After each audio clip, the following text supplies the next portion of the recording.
Laymen's evangelical fellowship స్థాపకులు ఎన్ దానియేల్ గారు 1963వ సంవత్సరం మే 20వ తేదీన చేసిన ప్రసంగం. ఆదికాండము 49వ అధ్యాయం 22వ వచనము. యోసేపు ఫలించెడి కొమ్మ. నీవు ఒక ఫలించు కొమ్మవైతే దేవుడు ఆనందించును. నా తోటలోని ఒక చెట్టు ఫలమునివ్వాలని నేను 10 సంవత్సరాలు వేచియున్నాను, అయితే ఫలము కనిపించలేదు. కాబట్టి అది నరికివేయబడాలని నేను చెప్పాను. సులభముగా దాన్ని నరికివేశారు. ఏ క్రైస్తవుడైనా డబ్బు సంపాదించుట్లో తన జీవితాన్ని వ్యయపరచగలడు. అతడు ఒక ఇంజనీరు కావచ్చు, కానీ డబ్బు సంపాదించుటలోనే తన జీవితమును వ్యయపరిచినట్లయితే అది ఒక ఫలమునిచ్చు చెట్టును వంట చెరకు కొరకు ఉపయోగించినట్లుగా ఉండును. యోసేపు జీవితము ఆ విధమైంది కాదు. అతడు ఒక ఫలించెడి కొమ్మ. తన తండ్రి, సహోదరులు మరియు రక్త సంబంధులు అతని జీవిత ఫలమును తినుచున్నారు. అతని జీవితం యొక్క ఫలము ద్వారా వారు బలపరచబడుచున్నారు. ఐగుప్తు దేశమంతా మరియు సమీప దేశములన్నీ అతని ఫలము ద్వారా పోషింపబడినవి. ఈనాడు కూడా అతడు ఒక ఫలించెడి కొమ్మ. అతడు యవనస్తులకు మరియు వృద్ధులకు ఒక సజీవ మాదిరిగా ఉన్నాడు. అతని మాదిరి బలమైనది. తన కుమారుడు ఒక ఫలించెడి కొమ్మగా మారుట చూచి యాకోబు ఆనందంతో ఉప్పొంగిపోయాడు. తన కుమారుని జీవితము అనేకులకు ఒక దీవెనగా ఉండుట చూస్తూ అతడు తన్మయుడయ్యాడు. తీవ్రమైన కరువు కాలంలో తన కుమారుడు అతని ఇంటిని సమృద్ధితో నింపుచున్నాడు. నేను విశాఖపట్నంలో ఒక పక్షవాయువు గల రోగిని కలుసుకున్నాను. అయితే అతనికి ఒక మంచి కుమారుడు ఉన్నాడు. అతని అవసరతలన్నీ కుమారుని ద్వారా తీర్చబడుచున్నవి.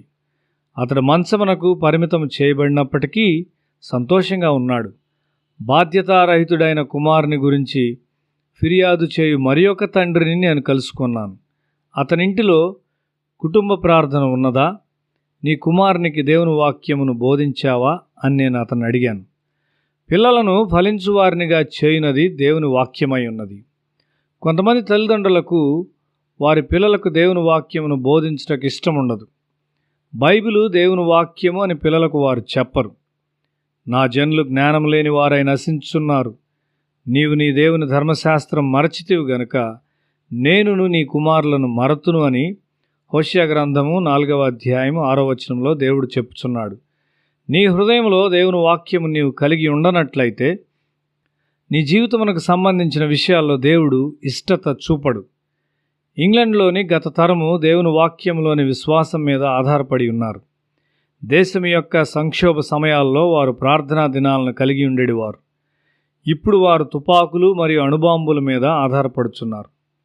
దేవుని వాక్యంలో నమ్మకం ఉంచని కుటుంబము నాశనమవుతుంది. దేవునిలో విశ్వాసం ఉండదు, కానీ డబ్బు సంపాదించుటకు విద్యార్హతల్లో విశ్వాసం ఉంచున్నారు. కళాశాలలో ప్రవేశం కొరకు వారు తొందరపడుచున్నారు. ఒక జిల్లా న్యాయమూర్తి తన జీవితంలో నుండి దేవుణ్ణి తొలగించి తన మరణానంతరము క్రైస్తవ సమాధి కూడా కోరలేదు. అటువంటి ప్రజలు వంట చెరకు క్రైస్తవులు మాత్రమే. పిల్లలు చిరుప్రాయంలో ఉన్నప్పుడే మనము దేవుని వాక్యమును వారికి ఇవ్వాలి. ద్వితీయోపదేశ కాండము 6వ అధ్యాయం 7వ వచనము. నీవు నీ కుమారులకు వాటిని అభ్యసింపచేసి నీ ఇంట కూర్చుండునప్పుడును లేచునప్పుడును వాటిని గూర్చి మాట్లాడవలను, సూచనగా వాటిని నీ చేతి కట్టుకొనవలను. పిల్లలకు దేవుని వాక్యమునిచ్చుట్లో నిర్లక్ష్యం చేయు తల్లిదండ్రులు వారి పిల్లలను త్వరగా సమాధికి సిద్ధపరచువారై ఉన్నారు. చాలా క్రైస్తవ కుటుంబాలు దేవుని భయం లేనివై ఉన్నవి. సినిమా పాపపు ప్రేమను పిల్లల్లో ప్రవేశపెట్టింది. నవలలు వారికి వ్యభిచారమును బోధిస్తూ ఉన్నాయి. నా కళాశాల దినాల్లో దేవుని వాక్యము నా చేతిలో మరియు నా హృదయంలో ఉండేది. అదే నన్ను పాపము నుండి కాపాడి